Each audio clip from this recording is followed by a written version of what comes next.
لما يكون عندي عزيمة أول شي بخطر ببالي هو تنظيم الطاولة وترتيب السفرة، وطبعا بكون مجهزة من قبل بيوم شو بدي أعمل أكلات. واليوم حبيت شارككم تحضيراتي لهالسفرة اللي عملتها اليوم. فبكل عزيمة قبل بيوم بحضر المقبلات اللي فيني حطها بالفريزر وبقليهم وقت العزيمة مثل البرك والسمبوسك. بس اليوم حبيت غير شوي وعملت جبت التاجر. حضرت الحشوة والتوست كمان رقيته وغلفته وحطيته بالبراد لتاني يوم لحتى أقليهم. وكمان هون عندي الكبة، كيلو برغل ضفت له نص كيلو من الهبرة مع بصلة وشوية بهارات وطحنتهم على الماكينة. وبعدين جهزت الحشوة اللي عبارة عن لحمة وبصل مفروم وكمان شوي من الجوز، وشكلت الكبة على شكل قراص بالشكل المعتاد، ودخلتهم على الفريزر لحتى تجمدوا. طلعهم قبل القلي ب10 دقايق لحتى يفك التلج عنهم شوي. واللحمة بعد ما طبع عليها برق بحب قليه شوي قبل ما احطه بسفلة الطنجرة لحتى ما يصير زفرة كتير وكمان بيصير أذكى. وبصف ورق العنب بالطنجرة مع الكتير من التوم وطيابة اليبرق بالثوم والحمض. كمان بغطيهم وبحطهم بالبراد لتاني يوم.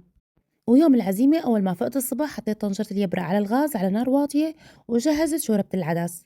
أما الأكلات اللي ما بتتاكل غير طازة فهي طبخات الرز، عملت هون من دجاج، الأكل المشهورة فيها ومما دقة عندي بحبها كتير، ما بتعذب بالطبخ وبنفس الوقت بتبيض الوش على السفرة.